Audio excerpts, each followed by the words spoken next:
আজ আমরা আপনাদেরকে যে বিষয়ে কথা বলবো তা হলো আমার পিতার জীবিত দশায় মীমাংসিত পারিবারিক একটি বিষয়।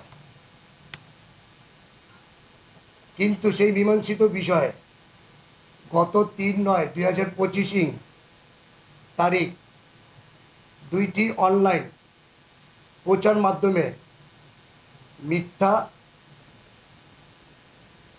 অসত্য, বানোয়াট, বিভ্রান্তিমূলক, উদ্দেশ্যপ্রণীত, প্রতিহিংসামূলক ও মানহানিকর তথ্য দিয়ে সংবাদ প্রচারিত হয়, যার পরিপ্রেক্ষিতেই আজকের এই সংবাদ সম্মেলন।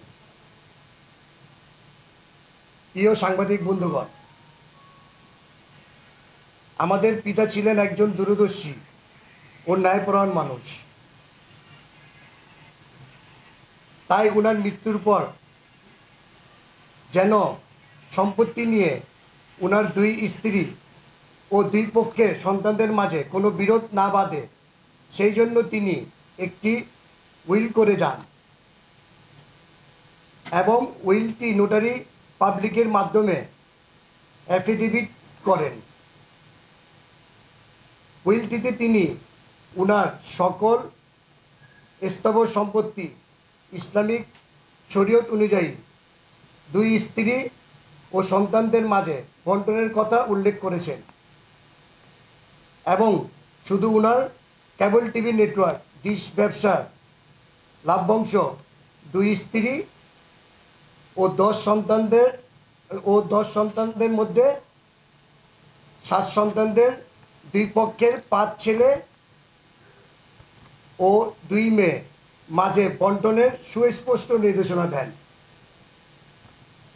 যেটা উইল ও ওয়ারিশন সনদ এর কপি সংযুক্ত আছে আপনাদের কাছে। প্রিয় সাংবাদিক ভাইরা, এখানে উল্লেখ্য যে দুই পক্ষের 3 কন্যাকে ব্যবসার লভ্যাংশ না দেওয়ার যুক্তি হিসাবে আমাদের পিতা মৌখিকভাবে বলেছেন যে তিনি 3 মেয়েকে তিনি নিজের ভালোভাবে দেখে শুনে বিয়ে দিয়ে গেছেন। অন্য 2 মেয়ে অবিবাহিত বিদায় তাদেরকে ব্যবসার লভ্যাংশ দেওয়া হয়েছে। সাংবাদিক বন্ধুগণ, কিন্তু এই মীমাংসিত বিষয় গত ৩/৯/২০২৫ তারিখ একটি মানববন্ধন করেন আমার পিতার তৃতীয় পক্ষের স্ত্রী রুকসানা বেগমের 2 কন্যা মোসাম্মদ শম্পা, মোসাম্মদ মনিকা ও তার পুত্র শহীদুল্লাহ সানি। এই মানববন্ধনে শম্পা, মনিকা ও শহীদুল্লাহ সানি পিতার উইলকৃত কথা গোপন রেখে নিজের মন গড়া কিছু অসত্য, মিথ্যা, বানোয়াট ও প্রতিহিংসামূলক বক্তব্য দেয়, যার বিন্দুমাত্র সত্য নয়, যা ছিল উদ্দেশ্য প্রণীত ও পূর্ব পরিকল্পিত। আমাদের এক ভাই সেন্টু আহমেদ সাকি আমাকে ব্যক্তিগত আক্রমণ, সামাজিকভাবে হেয় প্রতিপন্ন করা এবং আমার রাজনৈতিক জীবনে কালিমা লেপন করা হয়। প্রাণপ্রিয় সাংবাদিক বন্ধুগণ, অত্যন্ত দুঃখের বিষয়, 2টি অনলাইন প্রচার মাধ্যমে সংবাদের সেই মানববন্ধন এর সংবাদ প্রচার করতে গিয়ে শুধু মানববন্ধনেই সংবাদের সীমাবদ্ধ না থেকে আমাদের নবাবকাটরা নিমতলী ইকবাল হোসেন নামক এক ব্যক্তিকে এলাকার পঞ্চায়েতের সভাপতি বানিয়ে তার বক্তব্য প্রচার করা হয়।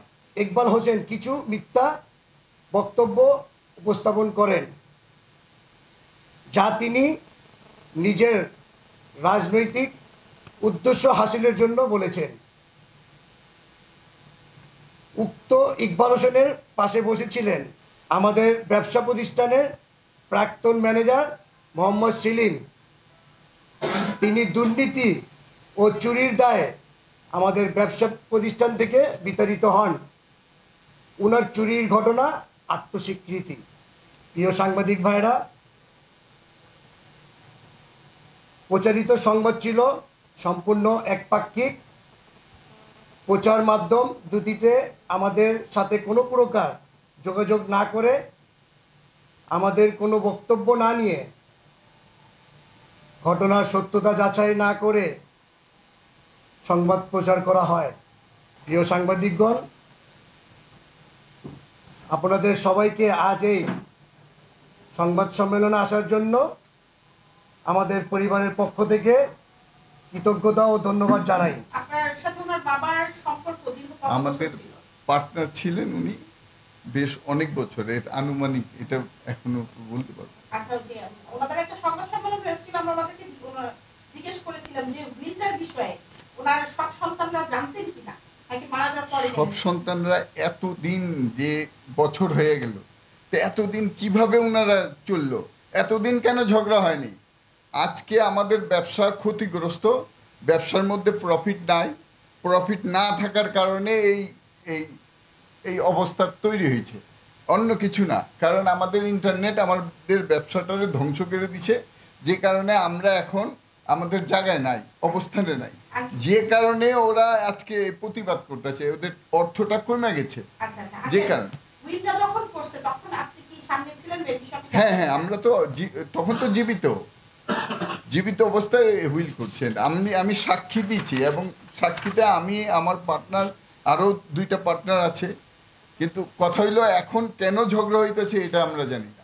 এখন আমাদের ফ্যামিলির পক্ষ থেকে কথাটা হলো যে যাদের নাম নাই এই উইলে, তারা আমাদের কাছ থেকে টাকা, এই লভ্যাংশের টাকাটা দাবি করে। এখন আমরা তো 7 জন এখানে মালিক, আমিও একজন ওয়ারিস। আমার কাছ থেকে ওনারা কেন এককভাবে আমার কাছ থেকে কেন আমাকে মানে এই টাকাটা দেওয়ার জন্য বলে, বাকি 6 জনকে কেন বলে না?